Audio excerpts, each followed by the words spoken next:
Bienvenidos queridos amigos, queridas amigas de La Posta a este foro, a este panel especial por los 100 días del llamado gobierno del encuentro, el gobierno del presidente Guillermo Lasso, el gobierno del movimiento Creo.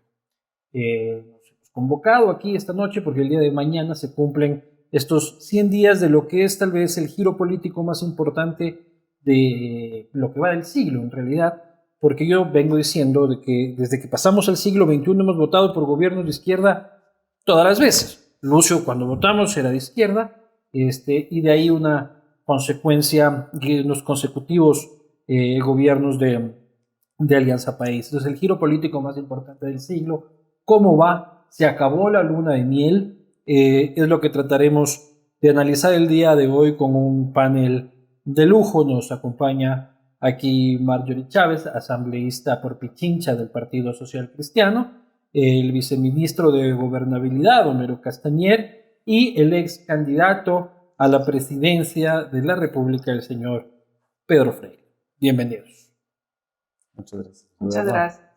Empecemos contigo, Marjorie.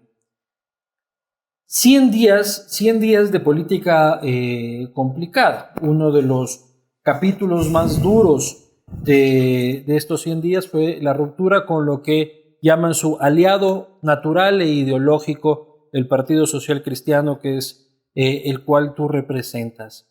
Pasados estos 100 días, ¿el tiempo les da la razón a ustedes como Partido Social Cristiano a nivel del legislativo de que esa alianza tenía que mantenerse y no el relajo eterno que se vive hoy en la Asamblea?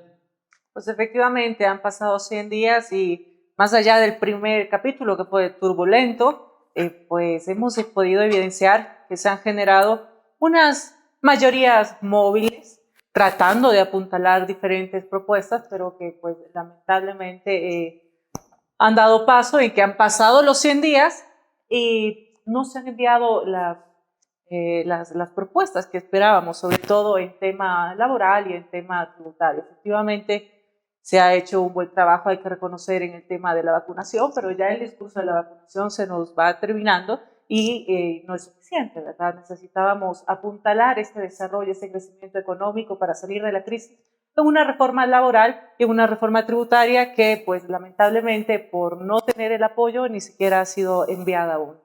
Pero esa ruptura amorosa entre la 6 y la 21 ¿es reconciliable o se rompió para siempre?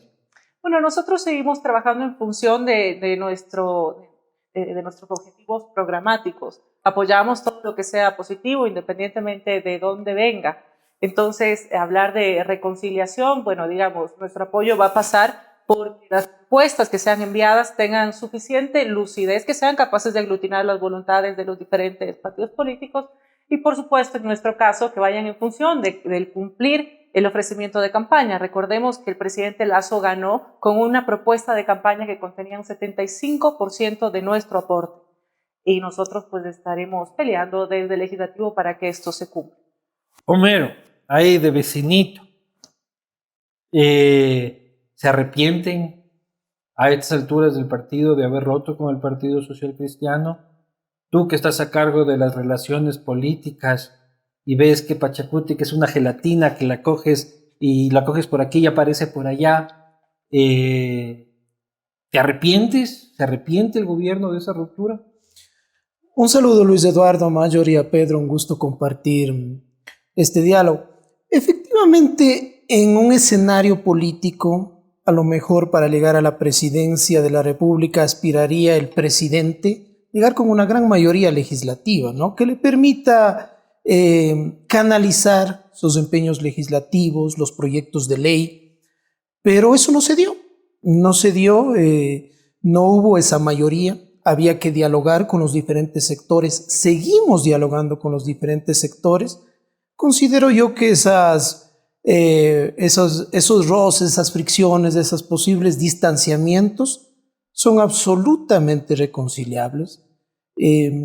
No quiero hablar puntualmente del Partido Social Cristiano, pero yo pienso que ningún ecuatoriano puede estar en contra de mejorar la salud, la educación, la seguridad ciudadana, de generar empleo, y puede haber consensos que nos unan, Puede haber consensos que nos unan. Le escuché a Marjorie que hablaba de que no hay todavía las iniciativas claves que se han presentado en la legislatura. Y eso es porque el presidente de la República ha considerado prioridades. Y de nada vale hablar de reactivación económica, de atraer inversión, de generar empleo, si los muertos no compran, los muertos no venden, los muertos definitivamente no reactivan la economía. Pero Marjorie dice que el discurso de la vacunación ya se les va a agotar. A ver, y ahí viene el segundo paso. Sin necesidad de la Asamblea, Luis Eduardo y amigos, el presidente ha firmado casi 200 decretos en este tiempo, de los cuales hay decretos claves para el tema inversión, generación de empleo, sin necesidad de la Asamblea. Un decreto para celeridad en trámites administrativos y laborales, decreto para mejorar la competitividad, para bajar partidas arancelarias para el tema de importación de maquinaria, de insumos, de repuestos de vehículos, de computadoras, de temas electrónicos. Los decretos, Luis Eduardo y amigos, para el tema petrolero y minero, para duplicar la producción petrolera, para poder tener una minería responsable, una minería que le genere inversión al país. Para eso no se ha necesitado de la Asamblea. Pedro, ¿se puede gobernar por decreto? Marjorie, mi querido Homero, saludo a Luis Eduardo y a todos nuestros amigos. Bueno, primero, el día de hoy voy a estar más como analista que como gestor político. Así que No como Batman. Hoy día no estoy de Batman. Hoy no estoy de Hombre Araña, de Batman, Superman, nada de eso. Así en ese contexto, Homero y Marjorie. De Chapulín Colorado, dice, como Maxi. Máximo de Chapulín Colorado un poco. Y en ese contexto, sí, te voy a decir que hay mucho que sí se puede hacer por decreto. Y de hecho, hay un libro de Kotler que se llama El sentido de la urgencia, que es la característica esencial para ejercer el gobierno en una circunstancia de pandemia y recesión económica. Nosotros habíamos hablado durante la campaña, habíamos conversado en estos mismos micrófonos sobre este asunto. Era necesario entender cómo gobernar el país sin necesidad o haciendo lo menos posible interfaz con los políticos, la asamblea, porque esto se veía venir. Y sí, para hacer eso se debía gobernar un poco por decreto. Justo Homero acaba de mencionar dos decretos que son denominados a sí mismos políticas públicas en materia de minería y en materia de petróleo. Ambos decretos en realidad lo que disponen son una secuencia de investigaciones que culminan 6 meses después de su emisión en determinar cuál mismo será el plan. Y en ese sentido queda en nada el principio de celeridad, que es el sentido de urgencia con el cual hay que gobernar en estas circunstancias. Sin plata propia no se puede hacer nada por la economía, por la seguridad social o por los sobrevivientes a las víctimas de la pandemia, esos muertos que estábamos diciendo que finalmente ya muertos no están. Entonces sí, era necesario y sigue siendo necesario gobernar por decreto en todo lo posible mientras se construye la gobernanza, no solo la gobernabilidad en la coyuntura, porque la economía no va a liberarse tan fácil de la pandemia. La Organización Mundial de la Salud en esta misma semana ha anunciado la presencia del C1.2 o C12, no tengo claro cómo se le dice, en Sudáfrica, que es una variante que puede ser más agresiva y no susceptible de protegernos con las vacunas. Entonces hay que poner fábricas para vacunas, no se necesita cambio de leyes para eso. Para explotar más que los 20,000 barriles adicionales que ha declarado el gobierno que va a explotar este año, no se necesita absolutamente ninguna reforma. Contratar consultoras para escoger gerente de Petroecuador o de la SELEC o de cualquier entidad pública es diluir la responsabilidad política, que es para lo que le elegimos con toda la esperanza. Este gobierno que yo creo que más que del encuentro, sigue siendo el gobierno de la esperanza de los ecuatorianos, que tenemos la posibilidad de, sin gradualismo, romper el sistema. Marjorie, Pedro dice básicamente que estaba también en su línea en la campaña hacer política sin políticos. Básicamente él le llamó el interfaz, el ni sé qué, dándole palabras ahí y eufemismos, pero básicamente el concepto es la política sin políticos. El escenario madre de la política no es el ejecutivo, es el legislativo. Precisamente es posible hacer política excluyendo a los políticos. Sin ustedes, básicamente. Más allá de que se lo ha hecho, y no solo en este gobierno, ya es una práctica generalizada, la pregunta es si es correcto o no es correcto. ¿Dónde queda la representatividad? ¿Es correcto? Pienso yo que hay circunstancias, por supuesto, que se puede generar política pública a través de decreto, pero sin sacrificar esta representatividad que sí la da el legislativo. Pues por algo nos han elegido a 137 asambleístas, ¿verdad? Y además, pues hay que pensar a largo plazo. Para eso, por supuesto, hay que escuchar a todas las bancadas y los diferentes sectores.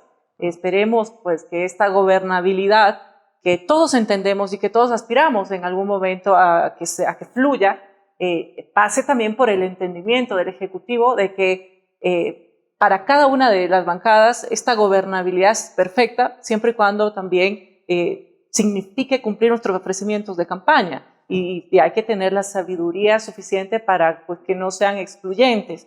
Mencionó Homero pues todo el avance que han realizado, ¿verdad?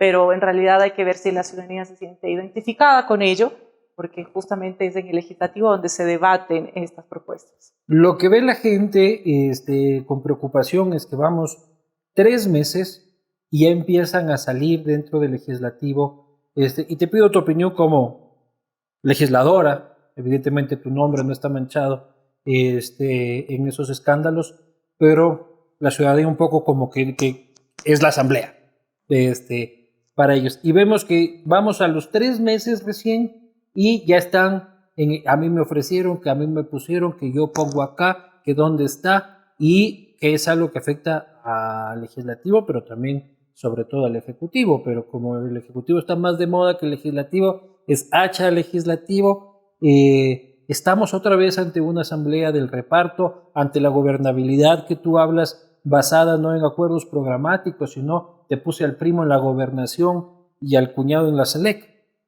Es justamente, bueno, eso lo que hay que definir en esta depuración que se está intentando realizar, ¿verdad? Porque para que exista efectivamente un tráfico de influencias en asignación de puestos del gobierno, pues tiene que haber un conocimiento de ello también por parte del gobierno, ¿verdad? Entonces eso habrá que lograr identificarlo. Y efectivamente, además, esto responde al gran fraccionamiento que tenemos y a esta mayoría, que en realidad si identificamos las votaciones es una mayoría móvil, y si nos ponemos a identificar de dónde provienen los diferentes actores que tienen hoy pues, por el suelo la imagen de la Asamblea Nacional, justamente es de estos partidos que han conformado esta supuesta mayoría.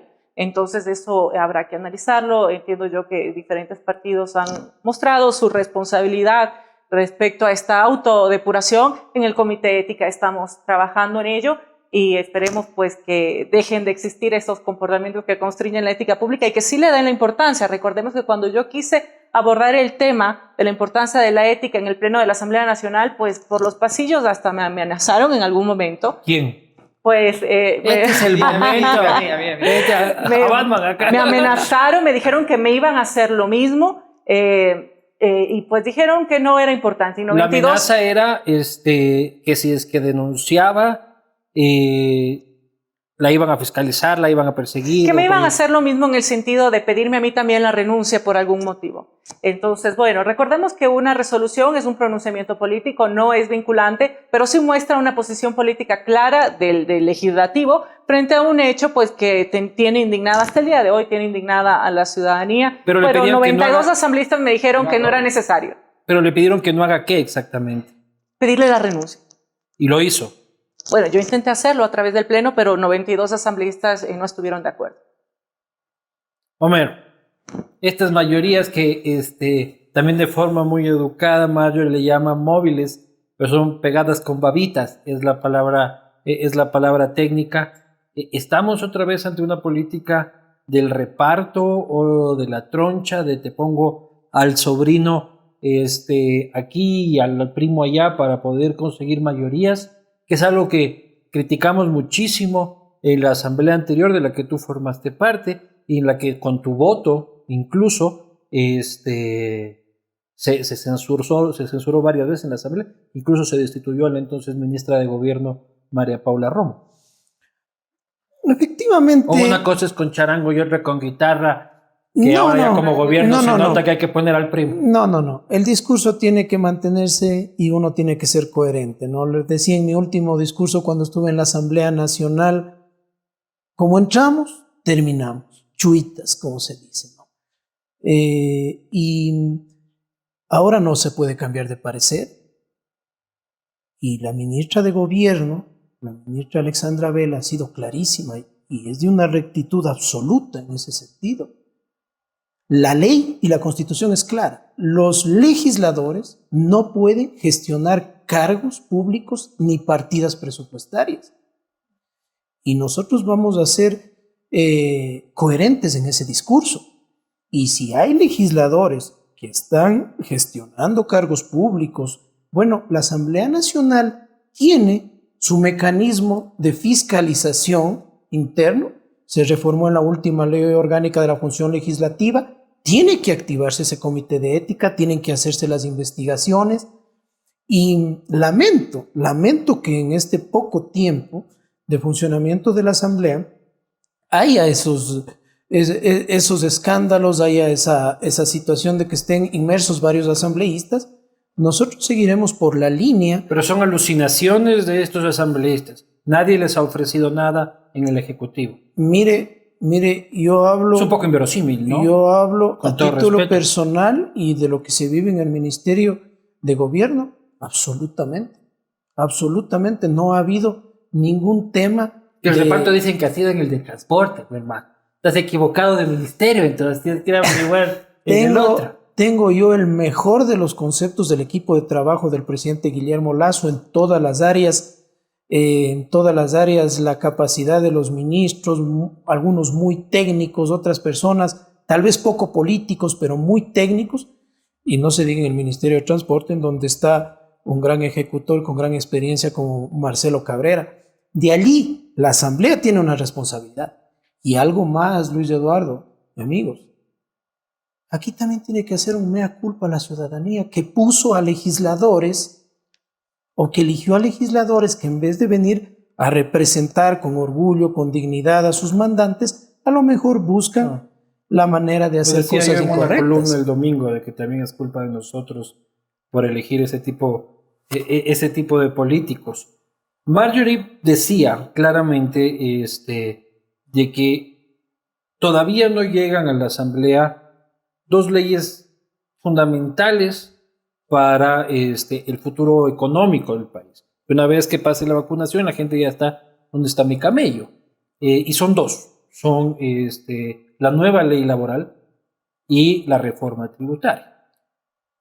Para los tres, en el sentido contrario, ¿cuándo se va a enviar, cuándo el presidente de la República va a enviar estas dos leyes fundamentales?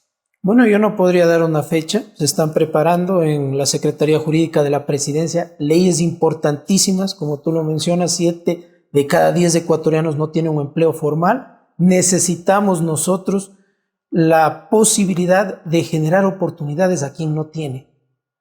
No a los 3 de cada 10. Eso sí, que todos queremos empleo. No hay fecha para entregarlas. No, y este rato yo no podría dar una fecha. Eso lo anunciará el presidente de la República. Marjorie, conociendo cómo están las fuerzas políticas en la Asamblea, ¿esas leyes, de presentarlas en este momento, es lanzarlas a la basura? Pues esperaría que no, que sean lo suficientemente coherentes con la realidad de la ciudadanía y técnicamente elaboradas, que sean capaces de aglutinar Pero las ves a voluntades. Pachacuti votando por una reforma laboral. Por eso no lo hacen, justamente pues no se han enviado porque saben que no tienen los votos. Y la generación de esta mayoría móvil que dije yo, y tú has dicho pegada con babas, pues nos está pasando la factura institucionalmente, viendo los casos, ¿verdad?, que se están dando en la Asamblea Nacional. Así que pues creo yo que seguirán en ese sentido con los decretos y esperarán un poquito más hasta donde dé la sábana para llevar a la Asamblea Nacional. Pedro, atado de manos el gobierno en política en estos dos temas fundamentales. Por decreto no puedes cambiar normas laborables, por decreto no puedes quitar ni reformar ni aumentar tributos, y la realidad política se lo hace inviable. A ver, primero, sí hay una manera de hacer una adaptación temporal de normas laborales bajo fórmula de emergencia. ¿No? Ya le Como encontraste la hablamos del maña, tema. pues ya le encontraste la maña. Naturalmente, pero esto no es abogados. Es cuestión de contratar abogados y se sale adelante con el tema. Yo creo que hay un error de estrategia en la manera de plantear la reforma laboral como va a ir a la Asamblea Y eso es ir por menos cuando se necesita ir por más. Trabajo por horas es un asunto que debería plantearse de manera plenaria y después negociar a la baja. Si uno va con excepciones y quiere negociar a la baja, los cambios sustanciales en la estructura van a ser de poca afectación. En materia tributaria, yo creo que el gobierno sí podría ser un poco más audaz en el tema, porque al final de cuentas, detrás de todos los partidos políticos hay contribuyentes, hay personas a los que la mala economía o la ausencia de planificación en lo fiscal también les afecta. Entonces yo creo que el gobierno sí tiene que actuar con más premura, con un sentido de urgencia más grande. Yo soy de los que apoyé la propuesta del presidente Lasso con la expectativa de que en 100 minutos había soluciones y sabíamos por dónde iba el tema. Veo en temas como economía o recursos no renovables donde todavía no llegamos a conocer el plan. Han pasado 144.000 minutos. Te he hecho el deber, 144.000 minutos. Sí. Y todavía no conocemos el plan económico. Todavía estamos haciendo proyecciones, todavía no tenemos certezas. A los que buscamos inversiones fuera del país, todavía nos toca vender las buenas intenciones sin certeza. Y una de las cosas claves que contemplaba el plan de gobierno del presidente Lasso es darnos certeza en lo jurídico y en lo económico. Y ahí todavía no llegamos. 144.000 minutos, Marjorie, y todavía no tenemos un plan económico. 144.001. O dos. Ya dos, ajá. Y así seguimos contando, por supuesto que sí. El país necesita urgentemente, habló del éxito de la vacunación. Homero también mencionó pues que no había cómo dar esos siguientes pasos si no dábamos el primero, que era tener sana a la ciudadanía. Yo ahí más bien discrepo porque creo que los líderes, y para la realidad que tiene nuestro país ahora, necesita líderes que sean capaces de hacer los temas importantes al mismo tiempo. No son temas excluyentes, es decir, mientras se hacía la vacunación se podían tomar decisiones y política pública que también ayude a reactivar, porque pues solo con lo uno no es suficiente y eso lo hemos evidenciado. Esperemos que en los siguientes minutos y en los siguientes meses podamos ver ya resultados en materia económica. Homero, muerte cruzada, qué lindas dos palabras, ¿no? Antes de eso tengo que responder. Ha habido un trabajo incansable, titánico, enorme en el tema de vacunación, pero no se han descuidado los otros temas. El presidente ha viajado, el presidente ha enviado funcionarios del más alto rango también a traer esa inversión y esa generación de empleo que va a provocarse en cortísimo plazo. ¿Cuándo es cortísimo plazo? El efecto Lasso ya se dio. Y los próximos 144 Luis Eduardo y amigos, el efecto Lasso ya se dio. ¿En dónde? Cuando el día lunes después de las elecciones bajó en más de 300 puntos el riesgo país. El año pasado terminábamos en más de 1.000 puntos el riesgo país y ahora se ha mantenido por los 700 puntos. Pero el subempleo subió de 2.600.000 a 2.631.000. El efecto Lasso sí tuvo ese momento, y va a venir, pero en generación de empleo los bonos del Estado fueron calificados como los mejores del mundo, los más atractivos, el 2 de agosto de este año. Es decir, somos un país que está generando la confianza. Pero tú les dices eso y yo te entiendo y lo celebro. No soy tan clasista como el señor Freire, pero la gente en la calle, la people, ¿qué es un bono? Ni siquiera sabe qué es un bono. O sea, no, el primo no ha conseguido trabajo, la gasolina para llenar el tanque le sale cada día más cara y parar la olla está jodido. El bono nos va a permitir traer dinero a mejores intereses, a más largo plazo, para tener liquidez e invertir en obra social. Más deuda. E invertir en obra social, bajar el déficit, hacer que haya un crecimiento económico, que es lo que queremos todos los ecuatorianos, con mayor ingreso por recursos de impuestos, sin necesidad de subir impuestos, pero por un movimiento de la economía que crezca. Pero yo tengo que meter cuchara con todo respeto, mi querido Mero. Lo que tú estás diciendo realmente es que estamos en condiciones de endeudarnos más y que eso es bueno. De renegociar la deuda que hemos tenido. Hemos tenido una deuda a plazos y a intereses que han sido perjudiciales. Por aquí tenía el dato, ya son casi 70.000 millones, ¿no? La deuda total.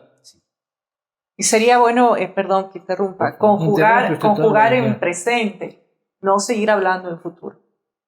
Evidentemente, tú dices que el cupo de deuda está agotado. yo no solo digo que el cupo de deuda está agotado, sino que los capitales en el mundo buscan dónde aterrizar. Y la manera de probar que podemos recibir crédito no es la manera de atraer inversión. O sea, esas no son las señales que esperamos del gobierno hacia los mercados internacionales. Cuando estamos Pero estamos en dando agosto, buenas. Está Pedro Castillo, hermano, en el sur. pero es que les voy a poner un ejemplo de la vida real. Y Petro va a ganar en Colombia, damos el paraíso. En agosto hemos decidido ejecutar el presupuesto del gobierno de Moreno de enero de este año para aumentar 20,000 barriles de petróleo hasta marzo del siguiente año.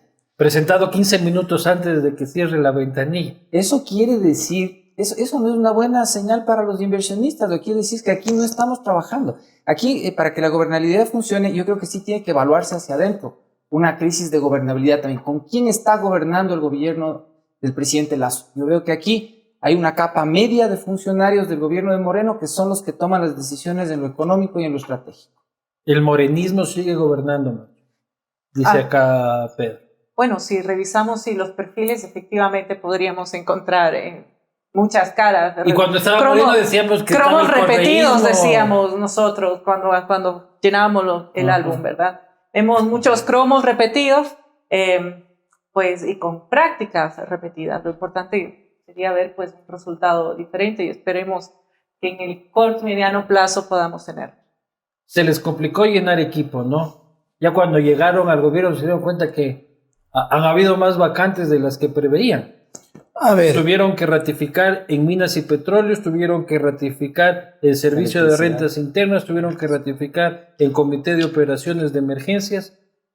a ver, cuando uno llega a consolidar un equipo de trabajo, me pasó a mí cuando llegamos al viceministerio de gobernabilidad. No se trata de llegar con una escoba y barrer todo, pues. Porque el rato que se saca a todos los Pero funcionarios, sí has de haber barrido por lo menos. allí sí se hizo un barrido en la oficina, pero el momento que se saca a todos los funcionarios, queda como un vehículo caminando con ruedas cuadradas. Hay temas que son manejados por funcionarios de carrera, funcionarios con experiencia, funcionarios que incluso tienen que generar lo que se llama la información de entrega hacia los otros funcionarios en un tema de transición. Decían, vamos 100 días, Luis Eduardo y amigos, esto no es un proceso de velocidad, es un proceso sostenible y de resistencia a la gobernabilidad, de llegar a consensos y acuerdos mínimos con los diferentes sectores y también hacia la interna, ¿no? Desde que dije acá que Pedro estaba bien racista, se le está quitando. Y algo más que decir. Que el sentido de urgencia realmente es lo que hace falta. O sea, No hay sentido de urgencia. No hay un sentido de urgencia en esto. O sea, perdón, pero los 100 jours, los 10 días, los 100 días que estamos contando ahora, Napoleón Bonaparte reformó todos los principios del derecho romano. Nosotros en 100 días todavía estamos con unos decretos que nos dan 100 días más para empezar a trabajar. Los ecuatorianos no tenemos pero otra por qué cosa esperar. es ser emperador y otra cosa es vivir en democracia republicana del siglo XXI. Eso sí ¿no? es cierto, pero a lo que voy es que la visión política de Lasso, con la que nosotros Y es siempre lenteja, apoyamos la visión está ahí, pero el paso al que estamos moviéndonos no se compadece con la necesidad de este momento. La gobernabilidad de largo plazo es deseable, pero estamos en una emergencia mundial. La recesión económica a nivel mundial no acaba de pasar en todos los países. Si nosotros no obramos con sentido de urgencia, vamos a volvernos más pobres del siguiente año. No estamos, el tema de la vacunación, chévere, pero las fábricas de vacunas no las estamos atrayendo. El tema de vacunación, excelente, pero el tema de la estructura del sector de la salud no lo estamos atendiendo. Hay 3 temas esenciales en la emergencia a donde tiene que ir todo nuestro esfuerzo económico: salud, seguridad y educación. Más bien para no quejarnos, que es lo que hemos hecho. Seguridad, Marjorie, es una de las principales banderas de tu partido, en un contexto en el que precisamente uno de los puntos fuertes ha sido el control de las cárceles, el narcotráfico. Se ha nombrado al coronel Fausto Cobo en un cargo, el único cargo que nadie quería en este país. Hay que reconocerle al coronel Cobo la valentía de agarrar ese cargo, porque es bastante complicado. Pero, ¿cómo ves las acciones? Se ha firmado un acuerdo con Estados Unidos, se ha incrementado, también se anunciaba a finales de la semana pasada, se ha incrementado el aporte económico del gobierno de Estados Unidos para la lucha contra el crimen organizado. Nos empezamos a dar cuenta de cositas que antes pasaban desapercibidas, como que no dejaban poner un radar en una zona de Montecristi. Sí creo que han existido algunas acciones encaminadas al tema de seguridad, o aún falta. Por supuesto que sí, hay varias acciones, pero aún seguirán siendo insuficientes, ¿verdad? Y yo creo que en este punto vale destacar la importancia que tiene el legislativo. Nosotros pues vemos que a veces quieren dejar de un lado y hacer énfasis en lo que hace el Ejecutivo, pero si queremos una política de seguridad a mediano y a largo plazo, es decir, que podamos ver resultados a largo plazo, tiene que pasar por el legislativo también. Y en ¿Pero eso te refieres creo, a reformas al Código de Penal? así es. Por ejemplo, ¿por dónde? Tenemos que hacer varias reformas para eliminar todas estas leyes prodelincuenciales que surgieron los últimos 10 y 14 años, ¿verdad? Que en parte pues son culpables del sistema penitenciario que tenemos actualmente. La famosa tabla de drogas. La tabla de drogas, el definir claramente lo punitivo de ciertos delitos, los tiempos, pues la reincidencia, es decir, tenemos que seguir trabajando en materia legislativa y por supuesto tiene que ir de la mano de los esfuerzos que están realizando desde el Ejecutivo. Yo celebro también la valentía de Fausto Cobos, a quien tengo además el gusto de conocer hace muchos años, y pues no ha sido fácil, pero tenemos que dar también respuesta en el trabajo a prevención, y en eso también creo que tenemos mucho por hacer. Homero, no es tu viceministerio, pero es tu ministerio, Policía y Seguridad, lucha contra el narcotráfico. No se imaginaban que la cosa era tan gorda como la que encontraron, ¿no? No, sí nos imaginábamos, sabíamos exactamente, igual cuando estuve en el legislativo, la alta incidencia del tráfico, del tránsito de drogas en el Ecuador. Estamos en medio de dos países que son entre los productores de droga más importantes de Latinoamérica, y eso hace que tengamos nosotros narcotráfico aquí y crimen organizado. Y se dio un golpe histórico. El 450 13, millones de dólares. El 13 de agosto, 450 millones de dólares. Mira, salir a revender eso, hermano, esa plata ahí botada. Y no hay solo que legalizar con droga, esta pendejada, decir la plata botada. con armas de alto calibre. La instalación de radares en Montecristi, eso es para la lucha contra el crimen organizado. Se necesitaba esa estrategia y ya se ha recibido de la Policía Nacional el plan para el próximo año, porque el presupuesto está prorrogado, no podemos cambiar este año, en el sentido que cuando es año electoral el presupuesto se aprueba para 2 años, pero para el próximo año se viene una renovación de equipamiento, se ha presentado la necesidad de la renovación del parque automotor, y una buena noticia, se vienen 95 unidades de policía comunitaria y 7 unidades de vigilancia comunitaria que ya están financiadas. La ministra Vela está al frente de este tema para todo el país. No es fácil el tema de seguridad. Sentimos que también la pandemia y la falta de oportunidades, el tema también de migración que se da ilegal por nuestras fronteras, ha aumentado los conflictos en el país, pero hay que hacerle frente, y sabíamos a lo que nos enfrentábamos, y hay que darle una lucha sin cuartel, porque el Ecuador tiene que ser un país de paz. En seguridad se refuerzan las relaciones internacionales de Ecuador con los Estados Unidos, pero en la generalidad lo que ha marcado la política internacional ha sido el pragmatismo más que la ideología. El domingo pasado el presidente Lasso tuvo una llamada extensa con el presidente chino. Con Biden creo que ni un WhatsApp han cruzado. ¿Cómo ves, Pedro, el vuelco hacia el pragmatismo más que a la ideología de parte de la política internacional? Esta es una de las cosas que aplaudimos dentro de la política implementada por el presidente Lasso. Pragmatismo, como dices tú, en realidad es una profesionalización de nuestras relaciones internacionales. El toro por los cuernos en el asunto de la Alianza del Pacífico, de dejar de tener como intermediario quien es nuestro principal acreedor, el buscar la manera de regularizar 10 años de atraso en tratados y condiciones de negociación bilaterales con países como México, son cosas esenciales para poder ser unos players, para poder ser verdaderamente jugadores en la Alianza del Pacífico. Es sumamente importante. La alineación con nuestro principal socio comercial, aunque todavía no hayan tenido el gusto de jugarse un golf, un tenis o lo que sea que puedan jugar juntos los dos presidentes de Ecuador y Estados Unidos, es lo correcto, porque esa es la economía con la que tenemos que alinearnos. Yo personalmente siento y estoy convencido que es lo más conveniente para nuestro país. Pero tenemos ahí en esas relaciones internacionales, dentro del pragmatismo, también un par de cosas que le pueden molestar a la gente. Una, la que les va a molestar a los que están dentro de la industria del narcotráfico, que ahora ya se puede decir es una industria dentro de nuestro país, son las relaciones en el ámbito de la seguridad. Esas son positivas, una pena para los que sean golpeados con eso. La otra son los costos dentro de ese pragmatismo que van a implicar, por ejemplo, la venida de 5.000 ciudadanos afganos, como parte del desplazamiento que implica la llegada del Talibán al gobierno de Afganistán. ¿Estás en contra? No puedo estar en contra. Justo le decía a Chamaría cuando estábamos qué pensaba sobre el tema. Y decía, yo siempre trato de visualizar qué pasaría si yo estoy entre los que tienen que estar desplazados, o está mi hermano, mi mamá, la gente que yo conozco. Y nos toca ir a vivir a nosotros a un sitio como Afganistán o las Filipinas, que sería un sitio donde sea realmente diferente. El saber que de alguna manera tienes a dónde ir cuando eres desplazado es un acto humanitario que de una u otra manera va a generar una reacción positiva en quien me acoge. Yo creo que Ecuador ha sido un país de acogida para colombianos de manera ordenada. De hecho, en su momento fue un tema que se regularizó. El tema de los venezolanos es un tema, creo que en nuestra política pragmática de relaciones exteriores tenemos que hacer funcionar de una manera más proactiva.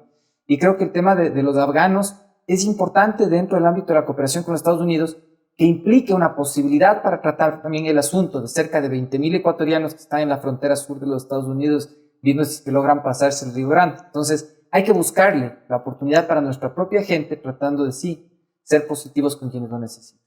Este es un tema, perdón que interrumpa, Sí. este es un tema en los que yo creo que ha tenido, digamos que sí ha habido coherencia entre el trabajo ejecutivo y el trabajo legislativo. Yo soy miembro de la Comisión de Relaciones Internacionales y debo decir que pues hemos trabajado... Pusiste una resolución la semana pasada que fue aprobada. Así es, y la resolución fue aprobada justamente por el tema de Afganistán. Y al día siguiente el presidente pues hizo el comunicado oficial y pues y en varios temas. Hemos venido trabajando del legislativo, hemos aprobado una ley de tratados, hemos terminado procesos que venían del periodo anterior, sí, en muchos casos, acuerdos con China, con Cuba, bueno, hemos abordado varios temas que van en ese sentido. Cuando Pedro habla de la importancia de la profesionalización, creo yo que es algo saludable, y también creo que es un momento en que en nuestro país se le está dando más importancia a la diplomacia parlamentaria, y la forma de hacerlo es generando contenido, y el contenido lo ves evidenciado pues de una mejora de las relaciones y una mejora de la calidad de vida pues de todos los lados. La ley de comunicación también está ventilándose en tu comisión. El panorama es bastante agreste para la primera ley y símbolo de la libertad presentado por el gobierno de Lasso. Sí, no solo se está... Esa vaina no va a pasar, ¿no es cierto? Bueno, en realidad el presidente envió la ley el 25 de mayo junto a Fernando Villavicencio y yo propusimos otra ley de libertad de expresión y comunicación, ¿no? Y logramos pues que se fusionara, tratarse la misma materia. Esto ya ocurrió la semana pasada y se está trabajando en el articulado. Una vez que tengamos el articulado, pues conseguiremos los debates, las comparecencias. También se presentó una ley por parte del asambleísta Marcelo Holguín y otra ley que ha presentado la CONAIE, la misma que no es calificada aún por el CAL, entonces no tenemos conocimiento aún de aquello. Lo que sí debo decir es que el espíritu de la ley enviada por el presidente, en conjunto con el que hicimos con Fernando Villavicencio, es el mismo y hace énfasis en una responsabilidad ulterior, ergo, primero hay que emitir algún comentario, ¿verdad?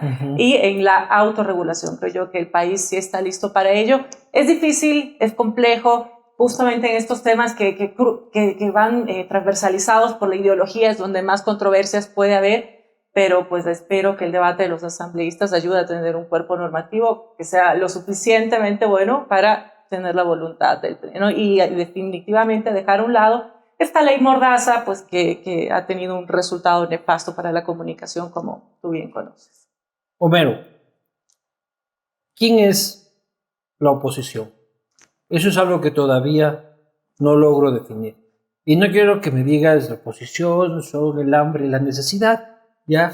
Yo quiero que me digas si es que la oposición al gobierno está personificada en Leonidas Issa. ¿Cómo lo ven ustedes? Su principal preocupación de oposición. ¿Es el señor Leonidas Issa? ¿Es el señor Rafael Correa? ¿Es el señor Jaime Nebot? Un embajador estabas pensando, pero no digas. ¿El qué? Un embajador estabas pensando, pero no No, digas. no. ¿Quién es la oposición? Un gobierno sin oposición no puede, ni el de Cuba. Y yo no quisiera personificar la oposición. Yo voy a tomar unas palabras del presidente cuando se reunió con todos los gobernadores el día de la posesión, ahí en el Palacio de Gobierno, y estábamos presentes, y les dijo: miren, ustedes van a hacer mi representación en las provincias, y yo les pido absolutas y buenas relaciones con todos los sectores, con todas las alcaldías, con todas las prefecturas, juntas parroquiales, no importa de qué partido sea, no importa si me apoyaron o no me apoyaron, no importa si me atacaron o no me atacaron. Hasta con Yunda, dice. Nosotros somos diferentes. Con todos menos con Yunda. Porque con Yunda no ha sido tan amables que digamos, ¿no? Nosotros somos diferentes. Y así es como se ha estado manejando. Es decir, y al menos en el Ministerio de Gobierno hemos recibido a diferentes sectores, han estado alcaldes, han estado prefectos, han estado diferentes. Entonces no hay oposición. Yo no quisiera personificar. ¿Que puede haber oposición? Puede haber gente que esté pensando en agenda política ya para el próximo año y aprovecharse a lo mejor de la inconformidad de ciertos sectores de un gobierno que no les escuchó, no les solucionó, para ahora sí ver qué me conviene para la papeleta y utilizarlo, ¿no? Y utilizarlo en ese tema, contaminando la política con reclamos que pueden ser justos. Pero yo no quisiera personificarlo porque, a ver, el presidente de la República no ha tenido ningún problema en tener una conversación con el presidente de China, con el presidente ruso, con la posibilidad de que se vengan a instalar aquí fábricas para las vacunas. No tuvo inconveniente en irse a México, en donde están refugiados exasambleístas de la Revolución Ciudadana, y dialogar y ver qué es conveniente para el país. Le conviene para el país acuerdos comerciales, y eso va más allá de partidos, de movimientos, incluso yo diría de ideologías, ¿no? Pero eso no es como ni chicha ni limonada, Pedro. Eso no se necesita un gobierno que diga: esta es mi postura, estos son mis guasones. O sea, la limonada con edulcorante quita la sed, pero yo le entiendo el esfuerzo que hace Homero en el papel que él juega al frente de la gobernabilidad en potencia. Y desde afuera puedo darme el lujo de lo que voy a decir aquí. El enemigo del orden constituido se llama Leonidas Issa. Él es una amenaza para la civilización, para el orden. Para la civilización. La civilización. Tal vez se me fue la civilización cristiano, Claro. judeo, occidental y tal. No, Para el mundo como lo conocemos. no, eso se nos fue más allá, pero Yeah. se va en contra de lo mínimo que hemos logrado. Esa gobernabilidad que se está matando aquí el amigo Mero por construir. Pásame unos dardos. Tenemos una violencia en ciernes. No verás que yo no he usado ninguna palabra proterva. No. Es un peligro Ni me he para la referido a los- civilización. Ni me he referido a los orígenes o al nivel cultural o a la forma de expresarse del caballero. Lo que estoy diciendo es El que caballero él es un hombre muy inteligente. es un hombre muy inteligente que está amenazándonos a todos los ecuatorianos con que si el día de mañana no les satisfacen lo que él pide, nos va a parar las ciudades o va a repetir octubre el 19. Y se están preparando para eso de nuevo. Entonces sí tenemos que identificar quiénes quieren ponernos el desorden por delante. Yo creo que ahí los ecuatorianos tenemos una oposición a nuestro modo de vida. Marjorie, tu partido, cuando sucedieron los hechos de octubre de 2019, tuvieron una postura fuerte, cerraron el puente de la Unidad Nacional. Hay la frase famosa de que se queden en el páramo, incluso de Jaime Nebot. ¿Coincides con Pedro? Leonidas Issa es el principal peligro para el orden constituido. No sé si el principal peligro para la civilización, como dijo Pedro, pero sin duda alguna, además, evidencia ya esta, yo lo llevo al legislativo, ¿verdad? Es parte de esta de esta mayoría móvil que evidencia justamente el fraccionamiento en estos temas. Y lo seguirá haciendo. Tienen ellos, este es uno de los temas que evidencia su forma de tomar decisiones poco cohesionada. Y cómo este fraccionamiento luego también se ve reflejada en esta cohesión, en la toma de decisiones dentro de la Asamblea Nacional, pues lo que tiene al país como tiene, ¿no? Y lamentablemente, pues esto también es causado por, en su momento, no cumplir una alianza legislativa que tenían, como tú lo has mencionado, su aliado natural, y seguimos pagando las consecuencias. La ciudadanía está cansada, pues, de ser amenazada. Quito aún, han pasado los años, nos cayó una pandemia en el camino. Si bien nuestras prioridades en este momento están enfocadas en otros asuntos, no nos olvidamos de aquello, pues estaremos además dispuestos a seguir defendiendo nuestra ciudad. ¿Le tienen miedo a Leonidas Issa? No. Y cualquier ciudadano. Tú te fuiste a meter ahí en la Tacunga, en su marcha, ¿no? Recibimos las propuestas. Firmando testamento, vas ahí en la casa. Recibimos las propuestas, nos delegó el gobierno de ir a recibir las propuestas del movimiento indígena. Pero ahora quieren ponerles hora. ¿Qué se va a servir? Eso es otra cosa.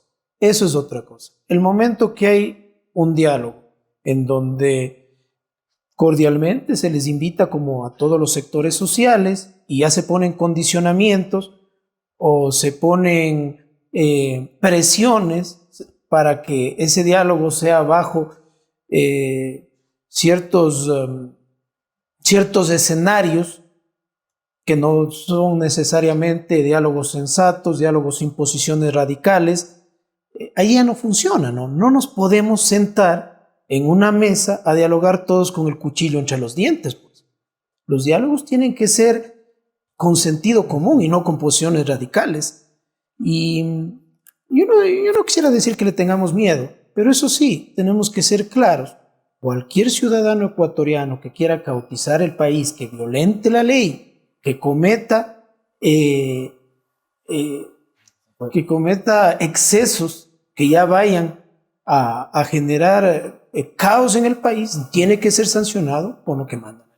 Bien, no creo que es necesario hablar de la vacunación, porque todos estamos de acuerdo, creo en que es un proceso exitoso, así que voy a ahorrarme la ronda de decir qué maravilla. Todos un like la vacunación. No, pero sí hay que decir algo. Ecuador no solo ha traído medallas olímpicas también. 2 veces en estos 2 meses ha sido número 1 en el mundo.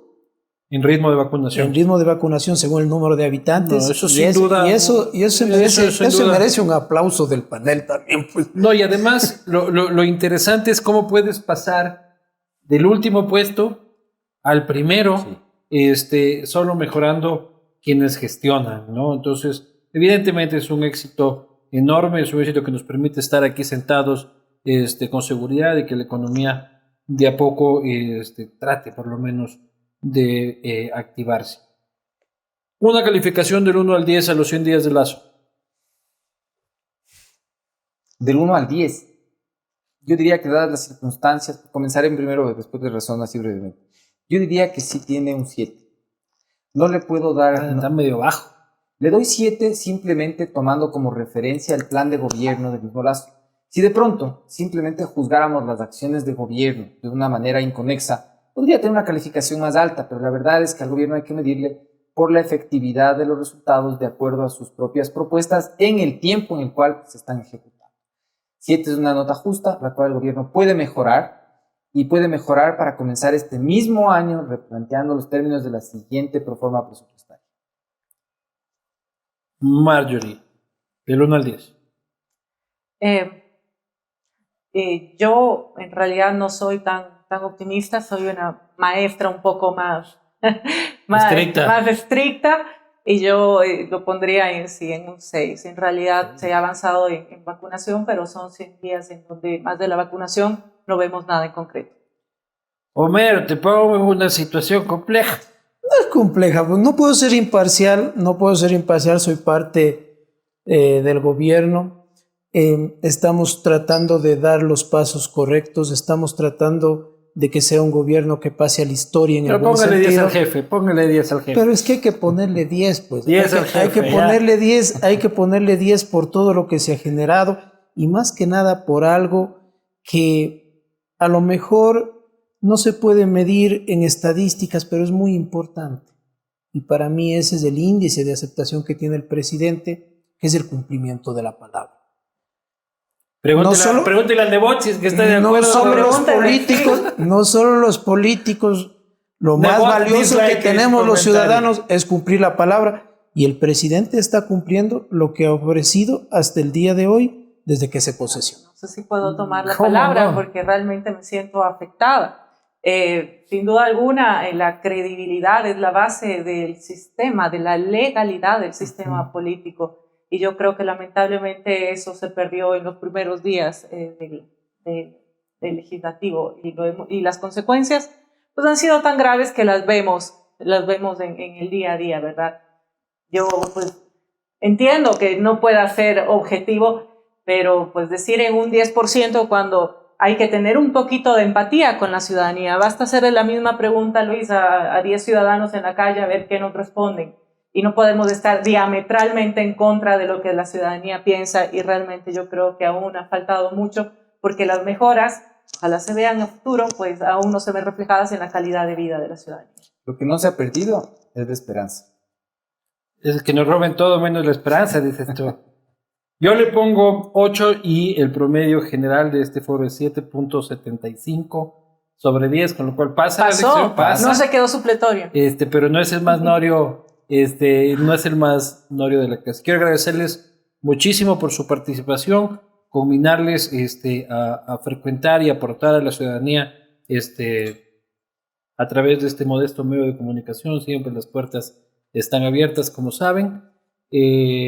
Y a ustedes, a la final el país, sí, tiene mucha responsabilidad los políticos, los administradores, pero el que te va a cambiar la vida vas a ser tú mismo mañana saliendo a trabajar y buscando las oportunidades.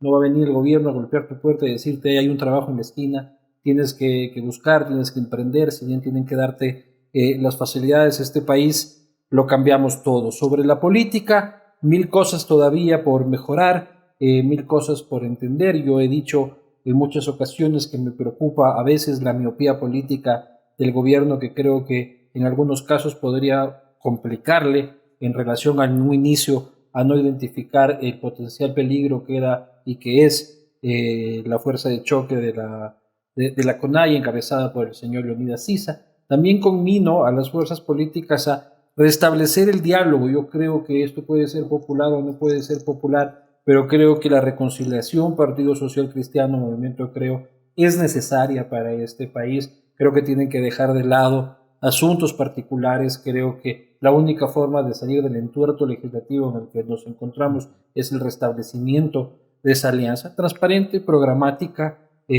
con puntos claros. No digo que tenga que estar de mejores amiguitos, pero si no veo salida en lo político en cuanto a las relaciones con lo legislativo. Todavía pendientes en economía, todavía no tenemos un plan económico, no tenemos unas reformas tributarias ni un plan laboral precisamente conectado a la disolución de las alianzas y de la viabilidad legislativa, por más de que Pedro crea que todavía hay mecanismos ejecutivos para sortear esos pantanos. Ojalá que los haya.